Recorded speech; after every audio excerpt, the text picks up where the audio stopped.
especially in tongue. Love and peace, let's say thanks to the police. All around, especially in tongue. Love and peace, let's say thanks to the police. Welcome back inside the Now Morning Show. It is Monday. That means the TTPS is joining us on now in the form of Inspector Michelle Lewis. Good morning to you, Inspector. Good morning to you both. Good morning, Trinidad and Tobago. And good morning to the international audience. It's a pleasure to be here with you all this morning, the TTPS as usual. How are you doing this morning on this beautiful Monday morning, Inspector?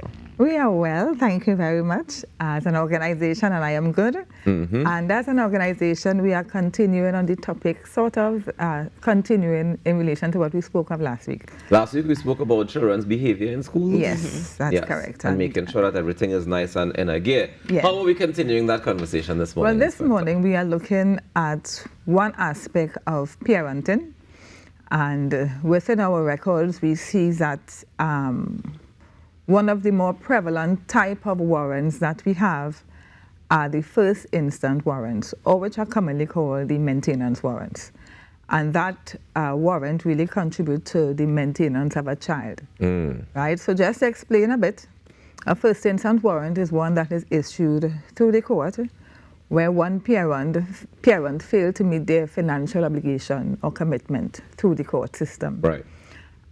It is through where a matter would have gone before the court, where a parent, in most cases the mother, would have indicated to the court that myself and the father of the child or children are no longer living together, and so some arrangement has to be put in place for the maintenance of the child because there seems to be a breakdown in the communication and the continuous commitment of that financial obligation.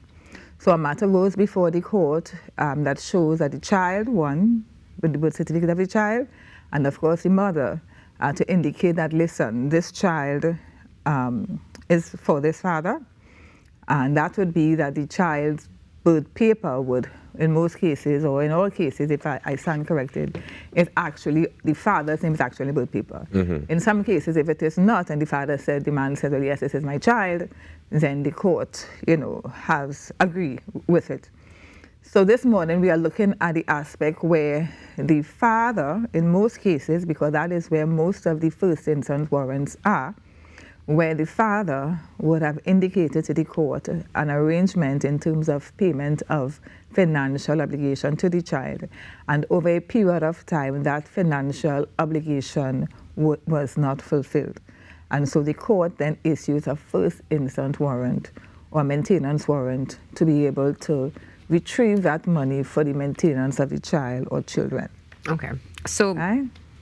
Inspector, before you go any further, one of the things that I immediately heard is the gap between the first time the conversation is had, then going on to the first instance warrant being issued, right? Immediately what comes to mind is there anything in place, let's say, for example, COVID-19, job loss, severe tragedy for many people, is there anything in place to deal with those circumstances that may come out before automatically one sends out that first instance warrant and is treated, for want of a better expression, like a criminal? Right, so the first instance warrant is issued by the court. Mm-hmm. So where, for example, the father, I would use the father because that's the predominant parent, that is usually before the court, where the father is no longer working, he can go before the magistrate and indicate, well, I'm not working at this time, and some kind of arrangement will be put in place. But you must appreciate that the child needs to eat.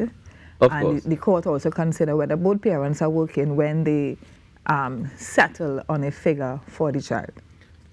I was going to ask, do you go to the court before the warrant is issued? So, for example, I lose my job today, and I know that I have maintenance coming up at the end of this month to pay. Do I go to the court before that is due in order to not be issued a first warrant? Correct. So you can go to the court before that period,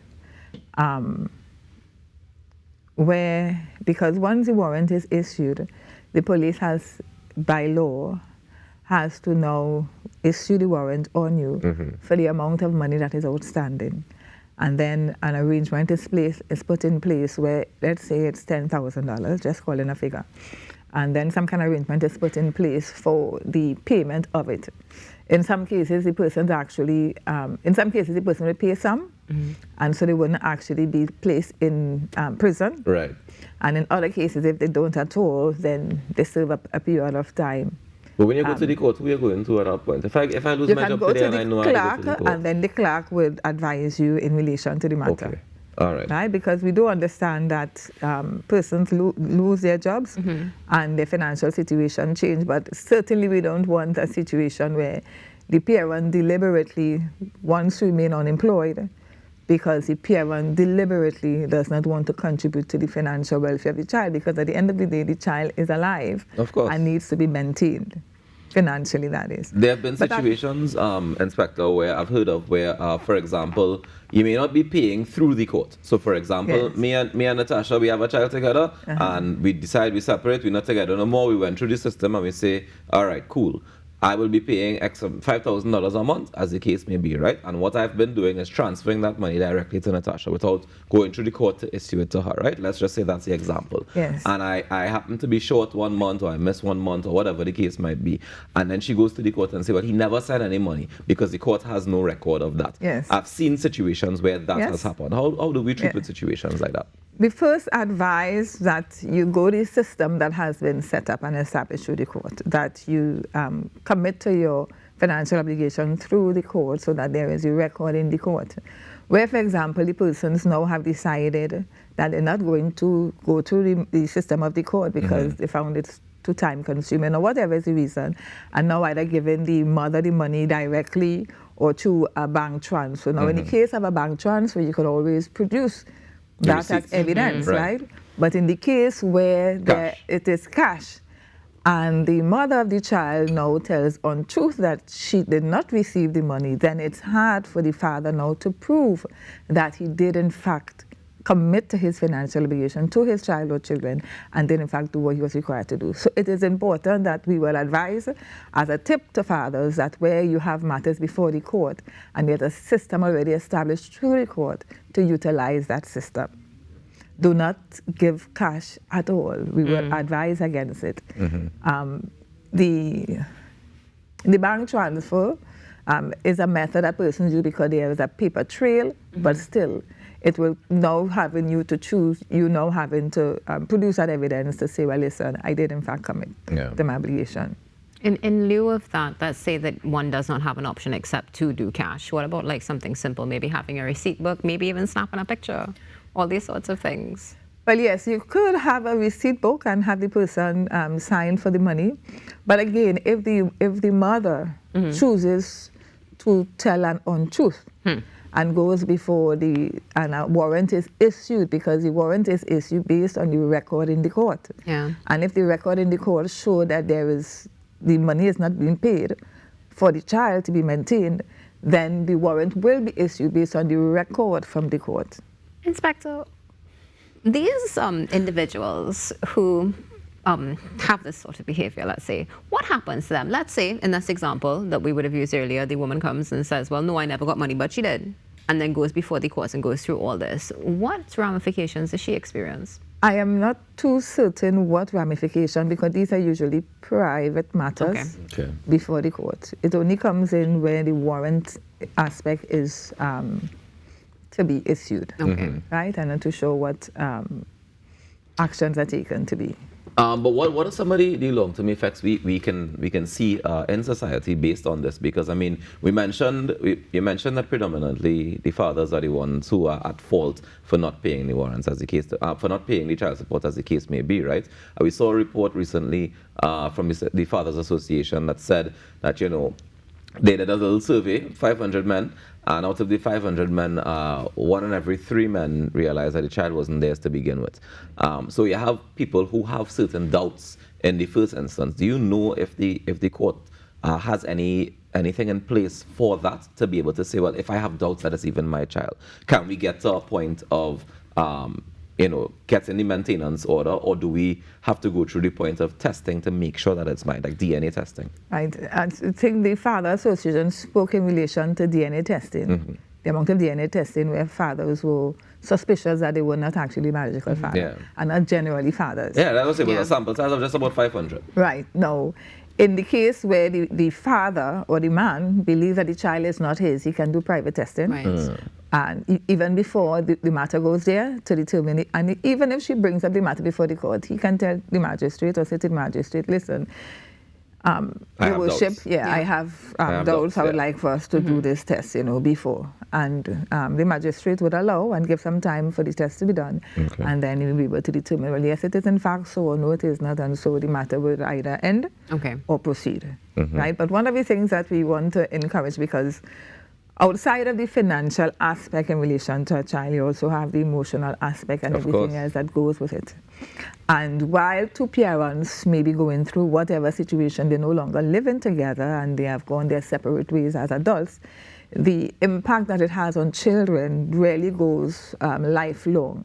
It impacts their behavior at school, it impacts their self-esteem, it impacts their relationship in terms of looking for that level of identity in a male or father figure, and sometimes they lean to gangs, or they lean to teachers, or they lean to someone else to give them that level of support in terms of emotional.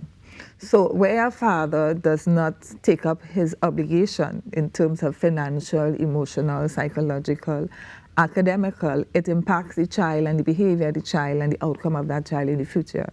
So financial is only one part of it. Now, where you have a father who, for instance, the court didn't have to say to him, contribute to the financial upbringing of your child. That father feels, okay, I'm giving of my finances to this child. Let me also give of myself, check in with the child. If the child likes football or tennis, go and watch their games, as the case may be. Pass in the school and see how the child is doing. Let the child feel proud that their parent is concerned about their well-being. You may not be able to do it regularly, but we really encouraging parents, both fathers and mothers, but particularly we are speaking about fathers this morning, to give that level of support to your child. Can you also, if you don't mind, address the mothers in this situation as well? Because they have often times where men want to be more active in their child's life and they're prevented from doing so. So I think that we in an interesting time, because yes, there will be predominantly cases of child maintenance, but there are so many situations where men want to be more active, they try to be more active, and let's say the mother has moved on to somebody else and that person don't want this man coming wrong all the time and the child is still affected by it, or the mother just so vindictive against the man that she don't want no part in this man coming in my life. I will take your money, but that's as far as I'm willing to go. How do we address that situation? Yeah, so those are real concerns in the society that happens a lot in the society, right? But in visiting the schools and seeing how your child is doing, you don't need the mother for that because you are the father of the child. So you can visit the child, let the principal know that you're the father of this child, even at the point of registration. Okay. Now you would have mothers who are, very difficult to deal with, right? Boy. And as you have rightly said, they have moved on, and sometimes the other person in their life has a challenge with the father of the child coming around. Yeah. But the fact is that this person is the father of the child and needs to play his part in the upbringing of the father of the child. However, you do have times where the father who's coming around can also be a little mischievous when he's coming in to visit in that home environment, right? That level of respect. So the father can still visit the child at the school and see how the child is doing in the child's social and sporting activities and wherever the child is going. The father can take the child to the mall and other places and build a bond. The father can take the child away from that home and takes the child wherever he is living, because where there is maintenance through the court also gives time to the father so that he has that. You just not put in money, you also put in time. Right.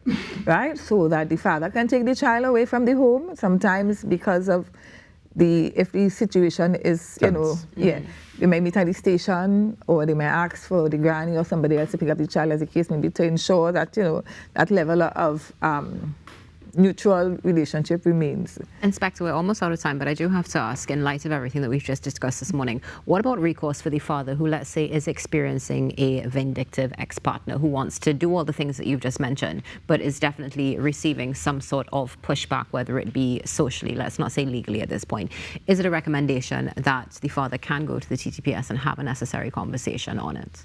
Right, so there's still where you have under the domestic violence, let's say for whatever reason, some kind of abuse against another is taking place, and be it verbal abuse that she's doing against him or whatever, he can, through the court, file certain reports against her and let the police action take its course, right? Because insultive language, abusive language, obscene language, and different, utterances do warrant criminal offense. And where, for example, those things are said, let me say you pick up a child from the school or wherever, and the mother is, berating the father in the presence of the child. These are things that could be done. You also have the officers who would come in and do that dialogue or intervention with the parents to just help. And then, of course, as was mentioned, you also have the Single Fathers Association. So really and truly, we really want both parents to understand that where you have a child, right, whatever you do is going to impact the life of that child, the behavior of that child, the development of that child, and how they enjoy their school years with other peers. And not just their school years, but how they form relationships for the rest of their life. Correct. And that's why it's important, more than, for me, right, like before it even get to this point where we have to discuss these things, you all should be able to communicate better, because there was a point when you communicated really, really well. Very nice. Really, really well. So you have to get back to that place where you can at least be cordial, communicate, and work it out before it have to reach to the court or the police, because we don't want the police to get involved in your personal business, right? That's my suggestion to you. Inspector, thank you so much for joining us this morning. Oh, it's a pleasure to be here. We trust that this information has really reached your audience and that we really see a decline in the maintenance against fathers in particular. I hope when you come back, you can talk about the mothers. Huh? Let me take a quick break and come back with more on the Now Morning Show. Stay tuned. Especially in tongue, love and